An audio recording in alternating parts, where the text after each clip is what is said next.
Alright, greetings. This is Joe, the TR3 guy with the TR3 Rat Rod. I watched the program last night on TV. A guy was having a 51 Studebaker restored and he left it in bare metal, and I thought, this is where we should stop. Bare metal. No, only kidding. I think we'll have to paint this one. But I spent the last couple of weeks grinding all the paint off this car, and I'm pretty quick to take the body out in the shed and bring the chassis in and start on that.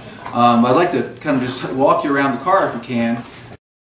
My biggest concern is that this space here in the door on the driver's side is almost a half of an inch. I'm not really sure what the problem is. I know that the car was in an accident and I had to replace this A-pillar, and I'm thinking that I pushed the A-pillar too far forward, and I'm going to have to weld here and here. I'm not feeling too confident about that right now.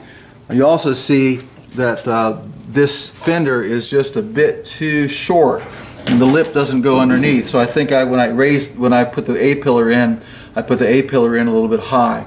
But I got a patch panel that'll fit right here, and so we won't have to deal with this rust. But that's a project that's coming up pretty quick.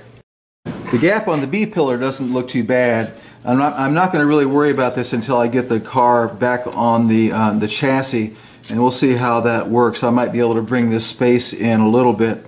I'm a little concerned about the thinness of the metal right here.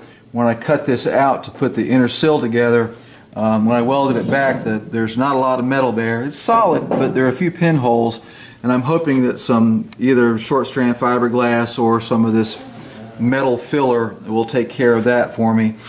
Overall, the back of the car looks pretty good. I'm pretty happy with these spaces. You see there's a lot of lead here.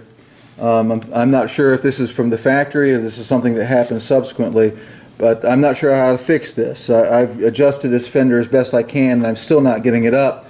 And this space is just a bit wide.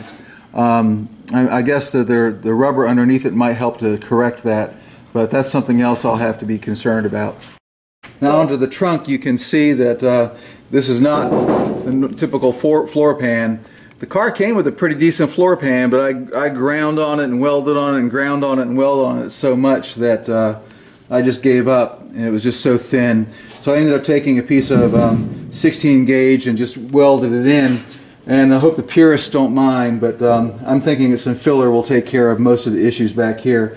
There's lots of little pinholes, and I guess we'll just use some short strand fiberglass. The rail here for the rubber is pretty bent up and rusted in a lot of spaces. The worst is right here. I'm not sure how to handle that other than to fill it with fiberglass. If you guys got any ideas, let me know. This side of the boot looks a lot better. I can barely see the screws that hold the fender on. So there's some asymmetry here. I guess we'll just have to jiggle around and see how this works out. But this side of the car looks a lot better overall. These door spaces look pretty good. Again, I'm going to wait until I get the car back on the body to be worried about that space there.